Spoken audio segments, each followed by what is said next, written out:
আসসালামু আলাইকুম রহমতুল্লাহ।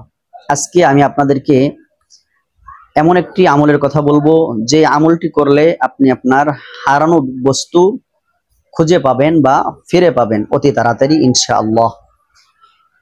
এই আমলটি একটি পরীক্ষিত আমল। আমাদের অনেক ওলামা একরাম এই আমলের কথা বলেছেন, বিশেষ করে হাকিমুল উম্মত মুজাদ্দিদুল মিল্লাত শাহ আশরাফ আলী থানভী রহমতুল্লাহ আলাই। উনি ওনার কিতাবের মধ্যে এই আমলটির কথা বলেছেন যে যদি কোনো ব্যক্তির কোনো বস্তু হারিয়ে যায় তাহলে সে যদি এই আমলটা করতে থাকে তাহলে ইনশাআল্লাহ বিইজনিল্লাহ সে তার হারানো বস্তুটি ফিরে পাবে বা খুঁজে পাবে।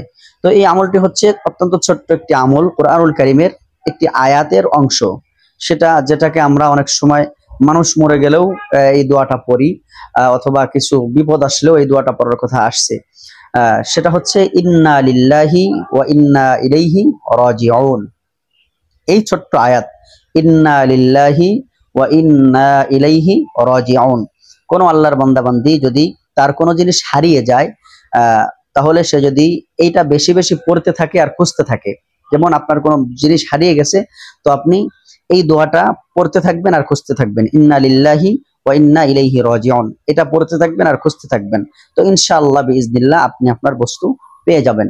তো এই জন্য কেউ কেউ বলে থাকেন যে যদি কোনো বস্তু হারিয়ে যায় তাহলে তৎক্ষণাৎ খুঁজতে থাকা আর 40 বার এই দোয়াটা পড়া, ইন্না লিল্লাহি ওয়া ইন্না ইলাইহি রাজিউন 40 বার পড়া।